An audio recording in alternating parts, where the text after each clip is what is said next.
ಇನ್ನು ಸಿಜೆಪಿ ವಕ್ತಾರರ ಜೊತೆ ಕೇಂದ್ರ ಮೂರನೇ ಸುತ್ತಿನ ಒಂದು ಮಾತುಕತೆಯನ್ನು ಆರಂಭಿಸಿದೆ. ಕಾನ್ಸ್ಟಿಟ್ಯೂಷನಲ್ ಕ್ಲಬ್ನಲ್ಲಿ ನಡೀತಾ ಇರುವಂತಹ ಸಭೆ. ನಿನ್ನೆ ಕೂಡ ನಡೆದಂತಹ ಒಂದು ಸಭೆಯಲ್ಲಿ ಎರಡನೇ ಬಾರಿಗೆ ಏನು ಸಭೆ ಸೇರಿದ್ರು. ಸೊ ಆಗ ಧರ್ಮೇಂದ್ರ ಪ್ರಧಾನ್ ಅವರ ರಾಜೀನಾಮೆಯನ್ನ ತಗೊಳ್ಳಿ, ಫಸ್ಟ್ ನೀವು ರಾಜೀನಾಮೆ ಕೊಟ್ಟ ನಂತರವೇ ನಾವು ಬಂದು ಚರ್ಚೆ ಮಾಡ್ತೀವಿ ಅನ್ನುವಂಥದ್ದನ್ನು ತುಂಬ ಸ್ಪಷ್ಟವಾಗಿ ಸಿಜೆಪಿಯ ನಾಯಕರು ಹೇಳಿ ಬಂದಿದ್ರು. ಅದರಂತೆ ಸರಿ ನಾಳೆ ಮಧ್ಯಾಹ್ನದವರೆಗೂ ಟೈಮ್ ಕೊಡಿ, ನಾವು ಮಾತಾಡ್ತೀವಿ ಅನ್ನುವಂಥದ್ದನ್ನು ನಾಯಕರುಗಳು ಕೂಡ ಹೇಳಿದರು. ಅದರಲ್ಲೂ ಪ್ರಮುಖವಾಗಿ JP ನಡ್ಡಾ ಅವರು ಮಾತನಾಡಿದರು ಈ ಯುವಕರ ಜೊತೆಗೆ. ಸೊ ಜಿತೇಂದ್ರ ಸಿಂಗ್ ಮತ್ತು JP ನಡ್ಡಾ ಅವರು ಮತ್ತೆ ನಾಳೆ ಬನ್ನಿ ಅಂತ ಹೇಳಿ ಕರೆದಿದ್ದು, ಅಂದರೆ ಇವತ್ತಿಗೆ. ಸೊ ಅಷ್ಟರ ಒಳಗಡೆ ಈಗಾಗಲೇ ಪ್ರಧಾನ್ ಅವರು ರಾಜೀನಾಮೆ ಆಗಿದೆ. ಧರ್ಮೇಂದ್ರ ಪ್ರಧಾನ್ ಅವರು ರಾಜೀನಾಮೆ ಕೊಟ್ಟ ನಂತರ ಎಸ್ ಆಫ್ಕೋರ್ಸ್ ನಾವು ಕೂಡ ಈಗ ಮಾತುಕತೆಗೆ ಬರ್ತೀವಿ ಅಂತ ಹೇಳಿ ಈಗಾಗಲೇ ಸಿಜೆಪಿ ನಾಯಕರು ಹೇಳಿದ್ರು. ಅದರಂತೆ JP ನಡ್ಡಾ ಮತ್ತು ಜಿತೇಂದ್ರ ಸಿಂಗ್ ಅವರು ನಾಯಕರನ್ನು ಕರೆದು ಈಗ ಮಾತಾಡ್ತಾ ಇದ್ದಾರೆ. ಆ ಬೇಡಿಕೆಗಳೇನಿತ್ತು, ಆ 3 ಬೇಡಿಕೆಗಳು ನಿನ್ನೆ ಇನ್ಫ್ಯಾಕ್ಟ್ ಅವ್ರು ಮಾತನಾಡುವಾಗ 2 ಬೇಡಿಕೆಗಳ ಬಗ್ಗೆ ಹೇಳಿದರೆ ಮಾತಾಡಿದ್ದೀವಿ, ಇನ್ನೊಂದು ಬೇಡಿಕೆ ಬಗ್ಗೆ ನಾಳೆ ನಾವು ತೀರ್ಮಾನ ಮಾಡ್ತೀವಿ ಅನ್ನುವಂಥದ್ದನ್ನು ಹೇಳಿದರು ಅಂತ. ಅದು ರಾಜೀನಾಮೆ ಬಗ್ಗೆ. ಈಗ ರಾಜೀನಾಮೆದ ವಿಚಾರ ಮುಗ್ದಿದೆ, ಯಾಕಂದರೆ ರಾಜೀನಾಮೆ ಕೊಟ್ಟಾಗಿದೆ. ಇನ್ನೇನಿದ್ರು ಕೂಡ ಇನ್ನೆರಡು ಬೇಡಿಕೆಗಳು. ಒಂದು, ಈಗೇನು ವಿದ್ಯಾರ್ಥಿಗಳು ಆತ್ಮಹತ್ಯೆ ಮಾಡಿಕೊಂಡ್ರು ಈ ನೀಟ್ ಅಕ್ರಮದ ವಿಚಾರವಾಗಿ, ಮನೊಂದು ಆತ್ಮಹತ್ಯೆ ಮಾಡ್ಕೊಂಡಿದ್ದು, ಈ ಅಕ್ರಮದ ಸುಳಿಯಲ್ಲಿ ಸಿಲುಕಿಯವರು ಆತ್ಮಹತ್ಯೆಗೆ ಶರಣಾಗಿದ್ದು ಅನ್ನುವಂಥದ್ದೇನಿದೆ. ಸೊ ಆ ಕುಟುಂಬಗಳಿಗೆ, ಆ ಮಕ್ಕಳ ಕುಟುಂಬಗಳಿಗೆ 1 ಕೋಟಿ ಪರಿಹಾರವನ್ನು ನೀಡಬೇಕು ಅನ್ನುವಂಥದ್ದು ಒಂದು ಬೇಡಿಕೆ. ಜೊತೆಗೆ ಮೊನ್ನೆ ನಡೆದಂಥ ಒಂದು ಪ್ರತಿಭಟನೆ, ಆ ಪ್ರತಿಭಟನೆ ಹಿಂಸಾ ರೂಪಕ್ಕೆ ತಿರುಗಿದ್ದು, ಅಲ್ಲಿ ಪೊಲೀಸರು ಮಾಡಿದಂಥ ಒಂದು ಬ್ರುಟಾಲಿಟಿ, ಪೊಲೀಸರು ಮಾಡಿದಂಥ ಒಂದು ಲಾಠಿ ಪ್ರಹಾರ, ಇದರಿಂದಾಗಿ ಯುವಕರು ಗಾಯಗೊಂಡಿರುವಂಥದ್ದು, ಈ ವಿಚಾರವನ್ನು ಕೂಡ ಪ್ರಸ್ತಾಪಿಸ್ತಾ, ಜೊತೆಗೆ ಅಲ್ಲಿ ಕೆಲವೊಂದಷ್ಟು ಯುವಕರ ಮೇಲೆ ಈಗ FIRಗಳಾಗಿವೆ. ಯಾಕಂದರೆ ಇಂಟರ್ನ್ ಅವರು ಕೂಡ ಕಲ್ಲು ಹೊಡೆದಿದ್ದಾರೆ, ಅವರು ಕೂಡ ದಾಂಧಲೆಯನ್ನು ಮಾಡಿದ್ದಾರೆ, ಪೊಲೀಸರ ಜೀಪ್ಗಳನ್ನು ಒಡೆದಾಕುವಂಥದ್ದು, ಅದನ್ನು ಬೀಳಿಸುವಂಥದ್ದು, ಜೊತೆಗೆ ಪೊಲೀಸರ ಮೇಲೆ ಹಲ್ಲೆ ಮಾಡುವಂಥದ್ದು, ಈ ಥರದ್ದೆಲ್ಲವನ್ನು ಕೂಡ ಹೇಳಿ ಅವ್ರ ಮೇಲೆ ಕೇಸ್ಗಳನ್ನು ಹಾಕಿದರೆ ಈ ಕೇಸ್ಗಳನ್ನು ಮೊದಲು ಬಿಡಬೇಕು. ಜೊತೆಗೆ ಯಾರೆಲ್ಲ ಪೊಲೀಸರು ಅವ್ರ ಮೇಲೆ ಈ ರೀತಿಯಾಗಿ ದೌರ್ಜನ್ಯವನ್ನು ಮಾಡಿದರೋ ಅವ್ರ ವಿರುದ್ಧ ಕ್ರಮ ಆಗಬೇಕು ಅನ್ನುವಂಥ ಒಂದು ಬೇಡಿಕೆಗಳನ್ನು ಇಟ್ಟು ಚರ್ಚೆ ನಡೆಸ್ತಾ ಇದ್ದಾರೆ. ಇನ್ನು ಈ 3 ಬೇಡಿಕೆಗಳನ್ನು ಉಲ್ಲೇಖಿಸಿ ಕಾಕ್ರೋಚ್ ಟ್ವೀಟ್ ಕೂಡ ಮಾಡಿದೆ. 3 ಬೇಡಿಕೆಯಲ್ಲಿ ಈಗಾಗಲೇ 1 ಬೇಡಿಕೆ ಈಡೇರಿಕೆ ಆಗಿದೆ, ಇನ್ನೂ 2 ಬೇಡಿಕೆ ಈಡೇರಿಕೆಗೆ ಸಿಜೆಪಿ ತನ್ನ ಪಟ್ಟನ್ನು ಮುಂದುವರೆಸಿದೆ. ಟ್ವೀಟ್ ಮಾಡಿದೆ ಕಾಕ್ರೋಚ್ ಜನತಾ ಪಾರ್ಟಿ. ನಾನು ಆಗಲೇ ಹೇಳ್ತಾ ಇದ್ದೆ, ಈ ಮೃತ ವಿದ್ಯಾರ್ಥಿಗಳ ಕುಟುಂಬಕ್ಕೆ ಪರಿಹಾರ ನೀಡುವಂಥದ್ದು, ಹಾಗೆ ವಿದ್ಯಾರ್ಥಿಗಳ ಮೇಲೆ ಯಾವುದೇ ಕ್ರಮ ಕೈಗೊಳ್ಳಬಾರದು ಅನ್ನುವಂಥದ್ದು. ಈ 2 ಬೇಡಿಕೆಗಳಿಗೆ ನೀವು ಸಕಾರಾತ್ಮಕವಾಗಿ ಸ್ಪಂದಿಸಬೇಕು, ಅಲ್ಲಿವರೆಗೂ ಕೂಡ ಹೋರಾಟ ಮುಂದುವರಿಯುತ್ತೆ ಅನ್ನುವಂಥದ್ದನ್ನು ಹೇಳಿದ್ದಾರೆ. ಬಟ್ ಇವಾಗ ನಡೀತಾ ಇರುವಂಥ ಒಂದು ಸಭೆಯಲ್ಲಿ ಏನು ತೀರ್ಮಾನಕ್ಕೆ ಬರ್ತಾರೆ ಅನ್ನುವಂಥದ್ದು ಕುತೂಹಲ.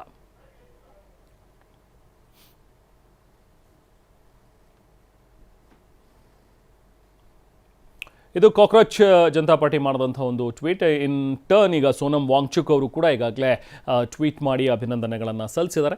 It's a victory of democracy, ಅಂದರೆ ಇದು ನಮ್ಮ ಪ್ರಜಾಪ್ರಭುತ್ವಕ್ಕೆ ಸಿಕ್ಕಿರುವಂಥ ಒಂದು ಜಯ. Direct democracy straight from the streets ಅನ್ನುವಂಥದ್ದನ್ನು ಬರೆದಿದ್ದಾರೆ.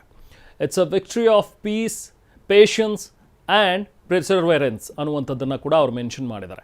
ನೀವು ಶಾಂತಿಯುತವಾಗಿ ಹೋರಾಟವನ್ನು ಮಾಡಿದಂಥದ್ದು, ಹಾಗೆ ನೀವು ಶಾಂತಚಿತ್ತದ ರೀತಿಯಲ್ಲಿ ಕಾದಿರುವಂಥದ್ದು, ಅದೆಲ್ಲದಕ್ಕೂ ಕೂಡ ಸಂದಿರುವಂಥ ಜಯ ಇದು ಅನ್ನುವಂಥದ್ದನ್ನು ಸೋನಮ್ ವಾಂಗ್ಚುಕ್ ಅವರು ಬರೆದಿದ್ದಾರೆ. ಕಂಗ್ರ್ಯಾಚುಲೇಷನ್ಸ್ CJP ಆ್ಯಂಡ್ ಜೆನ್ಜಿ, ಯುವ ಸಮೂಹಕ್ಕೆ ಮತ್ತು CJPಗೆ ಕಂಗ್ರ್ಯಾಚುಲೇಟ್ ಮಾಡ್ತಾ of the nation and thank you all citizens for shedding fear and the fear and rising up from every corner of the nation. ಅಂದರೆ ಪ್ರತಿಯೊಬ್ಬರಿಗೂ ಕೂಡ, ಭಾರತದಲ್ಲಿ ಇರುವಂಥ ಪ್ರತಿಯೊಬ್ಬ ಪ್ರಜೆ, ನೀವು ಪ್ರತಿಯೊಬ್ಬರೂ ಈ ಯುವ ಸಮೂಹದ ಜೊತೆಗೆ ನಿಂತಿದ್ದು, ಹಾಗೆ CJPಯ ನಾಯಕರುಗಳ ಜೊತೆಗೆ ನೀವು ಬೆಂಬಲವನ್ನು ನೀಡಿದ್ದು, ಅವರೆಲ್ಲರಿಗೂ ಕೂಡ ಅಭಿನಂದನೆಗಳು ಅನ್ನುವಂಥದ್ದನ್ನು ಕೂಡ ಹೇಳಿದರೆ. From accountability now to reforms, ಅಂದರೆ ಯಾರು ಉತ್ತರದಾಯಿತ್ವವನ್ನು ತೊಗೊಂಡಿದ್ದಾರೆ, ಅಟ್ಲೀಸ್ಟ್ ಈಗ ಒಂದು ಅಕೌಂಟಬಿಲಿಟಿ ಅನ್ನುವಂಥದ್ದು ಬಂದಿದೆ, ಈಗ ಸುಧಾರಣೆ ಆಗುತ್ತೆ ಅನ್ನುವಂಥ ಒಂದು ಮಾತುಗಳನ್ನು ಕೂಡ ಸೋನಮ್ ವಾಂಗ್ಚುಕ್ ಅವರು ತಮ್ಮ ಟ್ವೀಟ್ನಲ್ಲಿ ಹೇಳಿದ್ದಾರೆ. ಹಾಗೆ ದೀಪ್ಗೆ ಕೂಡ ಮಾತನಾಡಿದ್ದಾರೆ, CJP ವಕ್ತಾರರು ಕೂಡ ಮಾತನಾಡಿದ್ರು. ಹಾಗೆ ದೀಪ್ಗೆ, ಈ CJPಯ ಸಂಸ್ಥಾಪಕ ಅಭಿಜಿತ್ ದೀಪ್ಗೆ ಕೂಡ ಮಾತನಾಡಿದ್ರು. ऐसे नहीं जाएंगे कॉकरोच है, एक बार घुसता है तो निकलता नहीं है कॉकरोच.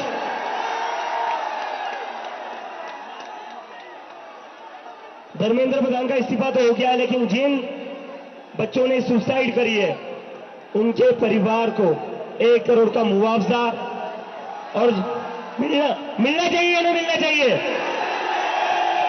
चाहिए ना, 1 करोड़ का मुआवजा उन सारे परिवारों को. और दूसरा, ये जो पुलिस वाले गुंडों ने हरकत करी थी 20 तारीख को, उसके ऊपर पुलिस वालों के ऊपर एक्शन तो होना ही चाहिए. DCP संदीप लांबा, ACP अजय शर्मा, ಈ ಬಗ್ಗೆ ಮತ್ತಷ್ಟು ಡೀಟೇಲ್ಸ್ ಪಡಿತಾ ಹೋಣ. ನಮ್ಮ ಪ್ರತಿನಿಧಿ ಹರೀಶ್ ನಮ್ಮ ಜೊತೆಗೆ ಜಾಯ್ನ್ ಆಗಿದ್ದಾರೆ. ಹರೀಶ್, ಈಗ ಸಿಜೆಪಿಯ ಬೇಡಿಕೆಗಳಿದ್ದಂಥದ್ದು ಮೂರರಲ್ಲಿ ಪ್ರಮುಖವಾಗಿ ಒಂದು ಬೇಡಿಕೆ ಪ್ರಧಾನವರ ರಾಜೀನಾಮೆ, ಅದು ಈಗ ಆಗಿದೆ. ಇನ್ನು ಉಳಿದಂಥದ್ದು 2 ಬೇಡಿಕೆಗಳು. ಅದನ್ನು ಅಭಿಜಿತ್ ದೀಪ್ಗೆ ಅವರು ಕೂಡ ಹೇಳ್ತಾ ಇದ್ರು. ಕಾಕ್ರೋಚ್ ಜನತಾ ಪಾರ್ಟಿ ಈಗಾಗಲೇ ಟ್ವೀಟ್ ಕೂಡ ಮಾಡಿದೆ. ಅಟ್ ದ ಸೇಮ್ ಟೈಮ್ ಈಗಾಗಲೇ ವಕ್ತಾರರು ಹೋಗಿ JP ನಡ್ಡಾ ಅವ್ರ ಜೊತೆಗೆ ಮಾತಾಡ್ತಾ ಇದ್ದಾರೆ, ಜಿತೇಂದ್ರ ಸಿಂಗ್ ಅವ್ರ ಜೊತೆಗೂ ಕೂಡ ಮಾತಾಡ್ತಾ ಇದ್ದಾರೆ. ಇದರ ಔಟ್ಕಮ್ ಏನಾಗಬಹುದು ಅನ್ನುವಂಥದ್ದು. ಈಗ ಪ್ರಮುಖ ಬೇಡಿಕೆ ಇದ್ದಿದ್ದು ರಾಜೀನಾಮೆ ನೀಡಬೇಕು, ಇದರಿಂದ ನಾವು ಹಿಂದೆ ಸರಿಯಲ್ಲ ಅನ್ನುವಂಥದ್ದನ್ನು ಪಟ್ಟು ಹಿಡಿದಿದ್ರು. ಈಗ ವಾಟ್ ನೆಕ್ಸ್ಟ್? ಈ ಹೋರಾಟವನ್ನ ಮುಂದುವರಿಸುತ್ತಾ ಹಾಗಾದ್ರೆ ಸಿಜೆಪಿ ಮತ್ತು ಈ ಜೆನ್ಜಿ ಹೋರಾಟ ಏನಿದೆ ಅದು ಇನ್ನೂ ಕೂಡ ಮುಂದುವರಿಯುತ್ತಾ? ಹೇಗೆ ಏನು ಈಗ ಸದ್ಯಕ್ಕೆ ಅಲ್ಲಿ ಬೆಳವಣಿಗೆಗಳಾಗ್ತಾವೆ, ಏನು ಅಪ್ಡೇಟ್ ಸಿಗ್ತಾ ಇದೆ ಹರೀಶ್? ರೆಹಮಾನ್, ಈ ಹೋರಾಟ ಮುಂದುವರಿಯುತ್ತಾ ಇಲ್ವಾ ಅನ್ನುವಂಥದ್ದಕ್ಕೆ ಉತ್ತರ ಸಿಗಬೇಕಾಗಿರುವಂತಹದ್ದು ಈಗ ನಡೀತಾ ಇರತಕ್ಕಂತಹ ಸಭೆಯ ಮೇಲಿದೆ. ಈ ಸಭೆಯ ಔಟ್ಕಮ್ ಏನಾಗಿರುತ್ತೆ ಅನ್ನುವಂಥದ್ರ ಮೇಲೆ ಈ ಹೋರಾಟ ಮುಂದುವರಿಯುತ್ತಾ ಇಲ್ವಾ ಅನ್ನುವಂಥ ಗೊತ್ತಾಗ್ತಾ ಇದೆ. ಈಗ JP ನಡ್ಡಾ ಅವರು, ಕೇಂದ್ರ ಸಚಿವರಾದಂತಹ ಜಿತೇಂದ್ರ ಸಿಂಗ್ ಅವರು ಈಗಾಗಲೇ ಸಭೆಯಲ್ಲಿ ಭಾಗಿಯಾಗಿದ್ದಾರೆ. ಕಾಕ್ರೋಚ್ ಜನತಾ ಪಾರ್ಟಿಯ ವಕ್ತಾರರು ಕೂಡ ಇಬ್ರು ಸಭೆಯಲ್ಲಿ ಭಾಗಿಯಾಗಿರ್ತಕ್ಕಂಥದ್ದು. ಈ ಸಭೆಯಲ್ಲಿ ಈಗ ಚರ್ಚೆ ಆಗ್ತಿದೆ. ಮೊದಲ ಬೇಡಿಕೆ, ಪ್ರಮುಖ ಬೇಡಿಕೆ ಧರ್ಮೇಂದ್ರ ಪ್ರಧಾನ್ ಅವರು ರಾಜೀನಾಮೆಯನ್ನ ಕೊಡಬೇಕು ಅನ್ನುವಂಥದ್ದೇನಿತ್ತು ಅದೀಗ ಈಡೇರಿರುವಂತಹದ್ದು. ಇನ್ನು ಉಳಿದಿರ್ತಕ್ಕಂಥ 2 ಪ್ರಮುಖ ಬೇಡಿಕೆಗಳಿದೆ. ಆ 2 ಬೇಡಿಕೆಗಳ ಬಗ್ಗೆ ಕೂಡ ಲಿಖಿತ ಭರವಸೆಯನ್ನ ಈಗ ಕಾಕ್ರೋಚ್ ಜನತಾ ಪಾರ್ಟಿಯ ವಕ್ತಾರರು ಸಭೆಯಲ್ಲಿ ಕೇಳ್ತಾ ಇರುವಂತಹದ್ದು. ನಿನ್ನೆ ನಡೆದಂತ 2ನೇ ಸುತ್ತಿನ ಮಾತುಕತೆಯಲ್ಲಿ ಈ 2 ಭರವಸೆಗಳನ್ನ ಈಡೇರಿಸ್ತೀವಿ ಅನ್ನುವಂತಹ ಭರವಸೆಯನ್ನ ಕೊಟ್ಟಿದ್ರು. ಅದ್ರ ಲಿಖಿತ ರೂಪದಲ್ಲಿ ಯಾವುದೇ ರೀತಿಯಂತ ಭರವಸೆಯನ್ನ ಕೊಟ್ಟಿರಲಿಲ್ಲ. ಹಾಗಾಗಿ ಈಗ ಕಾಕ್ರೋಚ್ ಜನತಾ ಪಾರ್ಟಿಯ ವಕ್ತಾರರು ಕೇಳ್ತಾ ಇರುವಂತಹದ್ದು, ಯಾರ್ಯಾರೆಲ್ಲ ಸಾವನ್ನಪ್ಪಿದ್ದಾರೆ, ಆತ್ಮಹತ್ಯೆ ಮಾಡ್ಕೊಂಡು ವಿದ್ಯಾರ್ಥಿಗಳ ಸಾವನ್ನಪ್ಪಿದ್ದಾರೆ, ಅವರ ಕುಟುಂಬಗಳಿಗೆ 1 ಕೋಟಿ ರೂಪಾಯಿ ಪರಿಹಾರವನ್ನ ಕೊಡಬೇಕು ಅನ್ನುವಂತಹದ್ದು. ಜೊತೆಗೆ ಈಗ 20ನೇ ತಾರೀಕು ಪೊಲೀಸರು ಹಾಗೂ ವಿದ್ಯಾರ್ಥಿಗಳ ನಡುವೆ ಪ್ರತಿಭಟನೆಯಲ್ಲಿ ಏನು ಸಂಘರ್ಷ ಆಯಿತು, ಅಲ್ಲಿ ವಿದ್ಯಾರ್ಥಿಗಳ ಮೇಲೆ ಸಾಕಷ್ಟು FIR ಗಳು ದಾಖಲಾಗಿರುವಂತಹದ್ದು. ಈ FIR ಗಳನ್ನೆಲ್ಲವನ್ನು ಕೂಡ ವಾಪಸ್ ಪಡಿಬೇಕು ಅನ್ನುವಂಥದ್ದನ್ನು ಕೂಡ 3ನೇ ಬೇಡಿಕೆ ಆಗಿರುವಂತಹದ್ದು. ಈ 2 ಪ್ರಮುಖ ಬೇಡಿಕೆಗಳ ಬಗ್ಗೆ ಈಗ ಚರ್ಚೆ ಆಗ್ತಿರುವಂತಹದ್ದು. ಬರೀ ಬೇಡಿಕೆಗಳನ್ನ ಈಡೇರಿಸ್ತೀವಿ ಅನ್ನುವಂತಹ ಬಾಯಿ ಮಾತಿನ ಭರವಸೆಯನ್ನ ಇವರು ಒಪ್ತಾ ಇಲ್ಲ. ಲಿಖಿತ ರೂಪದಲ್ಲಿ ನಮಗೆ ಬೇಡಿಕೆಗಳಿಗೆ ಭರವಸೆ ಬೇಕು ಅನ್ನುವಂಥದ್ದನ್ನ ಕೇಳ್ತಾ ಇದ್ದಾರೆ. ಹೀಗಾಗಿ ಇದರ ಬಗ್ಗೆ ಈಗ ನಡೀತಾ ಇರುವಂತಹದ್ದು ಚೌಕಾಸಿ ನಡೀತಾ ಇದೆ. ಈ ಒಂದು ಸಭೆಯ ಔಟ್ಕಮ್ ಏನಾಗಿರುತ್ತೆ ಅನ್ನುವಂಥದ್ದೇ ಬಹಳಷ್ಟು ಕುತೂಹಲವನ್ನು ಕೆರಳಿಸಿದೆ. ಈಗ ಕೇಂದ್ರ ಸರ್ಕಾರ ಈ 2 ಷರತ್ತುಗಳಿಗೆ ಒಪ್ಕೊಂಡಿದೆ. ಆದಲ್ಲಿ ನಂತರ ಈಗ ಸಿಜೆಪಿ ಪಕ್ಷದ ಪ್ರತಿಭಟನೆ ಜಂತರ್ ಮಂತರ್ ಲೈನ್ ನಡೀತಾ ಇದೆ. ಇದು ಮುಕ್ತಾಯ ಆಗುವಂತಹ ಸಾಧ್ಯತೆ ಇದೆ. ಒಂದ್ ವೇಳೆ ಈ 2 ಬೇಡಿಕೆಗಳಿಗೆ ಕೇಂದ್ರ ಸರ್ಕಾರ ಒಪ್ಪದೇ ಇದ್ರೆ ಪ್ರತಿಭಟನೆ ಮುಂದುವರಿಯುತ್ತೆ ಅನ್ನುವಂತಹದನ್ನ ಸಹಜವಾಗಿ ಈಗ ಸಿಜೆಪಿ ಪಕ್ಷದ ನಾಯಕ ಆಗಿರುವಂತ ಅಭಿಜಿತ್ ದೀಪ್ಗೆ ಈಗಾಗಲೇ ಘೋಷಣೆಯನ್ನು ಮಾಡಿದ್ದಾರೆ. ಈ 2 ಷರತ್ತುಗಳಿಗೆ ಸರ್ಕಾರ ಲಿಖಿತವಾಗಿ ಒಪ್ಪಿಗೆಯನ್ನು ಕೊಡಬೇಕು, ಭರವಸೆ ಈಡೇರಿಸ್ತೀವಿ ಅನ್ನುವಂಥದ್ದನ್ನ ಲಿಖಿತ ರೂಪದಲ್ಲಿ ಬರೆದು ಕೊಡಬೇಕು. ಹಾಗಿದ್ದಾಗ ಮಾತ್ರ ನಾವು ಈ ಪ್ರತಿಭಟನೆಯನ್ನ ನಿಲ್ಲಿಸ್ತೀವಿ ಅನ್ನುವಂಥದ್ದನ್ನ ಹೇಳಿದ್ದಾರೆ. ಇಲ್ಲ ಅಂತಂದ್ರೆ ಮುಂದುವರಿಯುತ್ತೆ ಅನ್ನುವಂಥದ್ದನ್ನ ಈಗಾಗಲೇ ಸ್ಪಷ್ಟಪಡಿಸಿರುವಂತಹದ್ದು. ರೆಹಮಾನ್. Thank you Harish.